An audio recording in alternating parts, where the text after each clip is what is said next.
Hello guys, welcome to MotorBeam. I know you guys were complaining the last time I did the comparison of the NS 160 with the Gixxer. This time around the proper competition is right here with nothing else but the TVS Apache RTR 160 4V, the biggest name we could ever find in a motorcycle. TVS did it so well. Now, since I say the competition is fierce and strong, there is however a difference here because this is not the latest model, this is a year old. But then again, the latest model only gets a mustache and riding modes, which is updated for the Apache, and I can explain it even more. So which one should you buy in the 160cc category to be the sportiest yet value for money motorcycle? Let's find out. First things first is the design. For both the Apache as well as the Pulsar, the design has not changed as much. The tank lines, the seat lines, everything is very similar. But for the Pulsar, since you get a split seat setup, for the 162, USD forks for the 162 and a thicker rear tire which is matching to the Apache 160.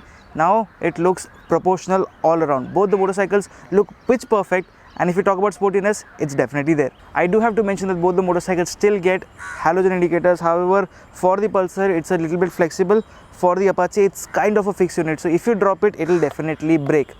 That said, the LED headlight setup on the Apache has very good vision. The split LED headlight is brilliant and I've loved it from the start. Right now with an update you get a mustache right over here, so the eyes are gone, but it does look nice, and you turn it on, you get a good DRL setup. So yes, as soon as you turn on, it stays. For the halogen light, yes, it is bright and very useful. Both the motorcycle do get a belly pan, but then again the belly for the Pulsar is just a small unit. That for the Apache with the Hyper Edge sticker right over here is a proper big plastic unit. So if you are tackling some kind of bad roads or if pebbles come up, it will kind of save the engine. Plus to an advantage, you get 180 mm of ground clearance for the Apache, where the same for the Pulsar is just 170. 10 mm might not make a difference, but yes, the numbers are there. And now looking at the overall design, you will actually like the Pulsar because of the fresher shade, but then again you get multiple variants, which is with connectivity, without connectivity, single disc, dual disc. And for the braking, the pedal disc on the Apache do look nice and they perform really well with a good feedback, but then again you get only a single channel ABS variant for the Apache, while that on the Pulsar is a dual channel unit. For the Apache you also get an offset fuel lid, which is quite nice, a different touch. For the Pulsar it is still in the center, but then again the hinges are a little different. If I talk about the seat height, for the Apache it is close to 800 mm, for the Pulsar it is 805, so not much of a difference. But since I mentioned about the ground clearance, it is higher, the foot pegs are also higher, so you sit a little closer and I'll show you the comfort, the angle that's there. Once I'm on the motorcycle, you can see like the legs are quite close, the pegs are center set, and the riding posture is still upright, but then again there's good enough space over here. What about the pillion though? Since you get a single seat, I've got Vivek to get that out.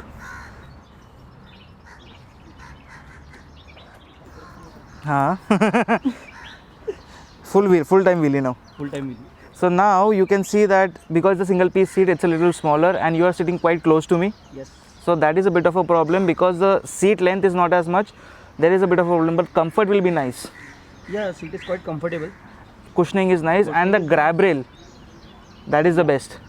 You can actually hold on to the grab rail for your life Quite easily. Yes, so definitely a plus for a pillion. If you have a thin pillion and a thin rider, you will enjoy it. For the rider, you have to be a little shorter, any taller, and you'll feel cramped. Let's go to the Pulsar. Chalo, Pulsar पे बैठते हैं. You also sit with me. ये open है. Cool. Yes. Ready? Yep. Wheelie again. Whee. See. This is height wise it is much better. Yes. But again, thoda cramped up seat hai, being a two-piece. So as I said earlier, the legs are little lower for the pillion too. It's a lot more spaced out. Even for the rider, you can see the gap over here is quite a bit.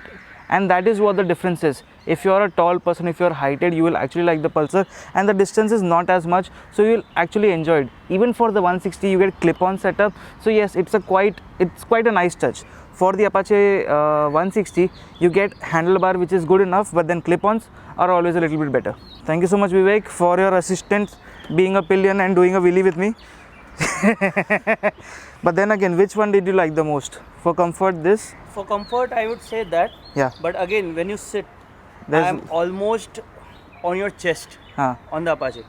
But when you are sitting on the NS, it is quite comfortable to have your legs.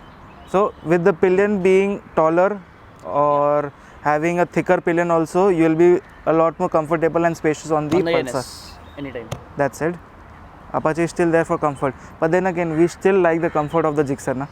वो अलग ही था. Anytime. वो अलग ही था. वो अलग है. ठीक है. Before we get on to the performance, let's hear the exhaust note of both the motorcycles, starting with the Pulsar NS 160. We've already heard the exhaust note of this motorcycle. It's quite grunty.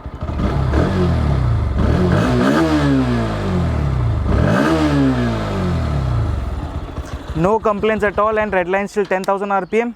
Let's check out the Apache.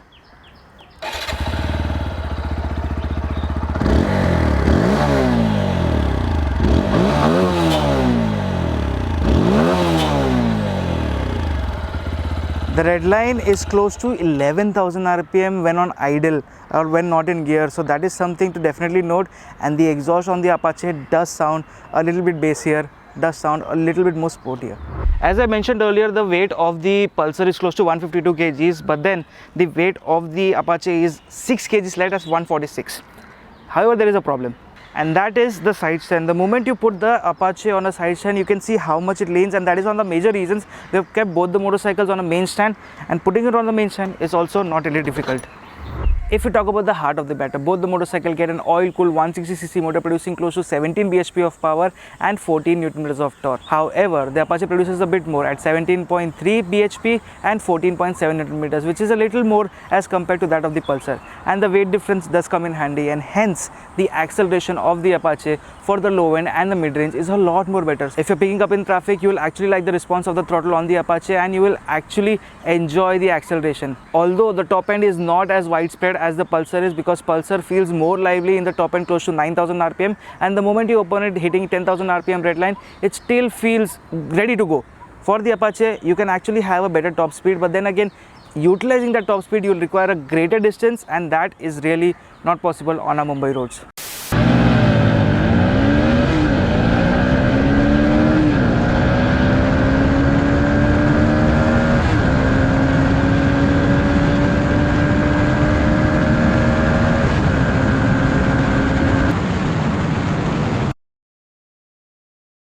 Both the motorcycles have a slick shifting gearbox. However, the clutch on the Pulsar is a little bit heavier, and picking up wheelies is also a little bit easier on the Pulsar again. Specifically, this model does not have the riding modes, but if you get the special edition of the 160, you can get riding modes with an updated cluster where you can get the gear position indicator as well. So yes, the Apache 160 is also loaded. The switchgear also feels nice, and the horn is quite decent too. If we check the same for the Pulsar, it is not really as bad because the horn is loud enough but a little thin. However, the switchgear feel is quite nice, and you get backlit switches, which is a brilliant touch. For the meter, you get a lot of information, no connectivity features at all, which is there on the Apache or the other variants. However, you get distance to empty and something that is there, that is a tachometer right in the center, so that you can enjoy to the fullest. In one of the variants of the Apache, you get adjustable levers as well, and you pay a premium for it. However, the same on the Pulsar, it's not there even as an option. What is definitely there is the set of USD forks, which does come to your advantage because the riding dynamics for the Pulsar and the Apache now go hand in hand. The perimeter frame plus the overall balance of the Pulsar is just crazy. The way it rides, the way it filters through traffic, it's just nuts. Since the Apache is race bred, plus with the thinner front tire, it does flick on very well and handles the corner very nicely. It also has a shorter wheelbase, hence tipping into corners and staying there is also legit nice. The Pulsar does not back off because of the overall balance too. The price difference between both the Pulsar and the Apache is not more than 3,000 rupees, the Pulsar being the costlier variant. You can get multiple options for the Apache, but there's no variant as such for the Pulsar. So it's quite simple. If you get the Pulsar NS 160, you'll get this, which is a complete package.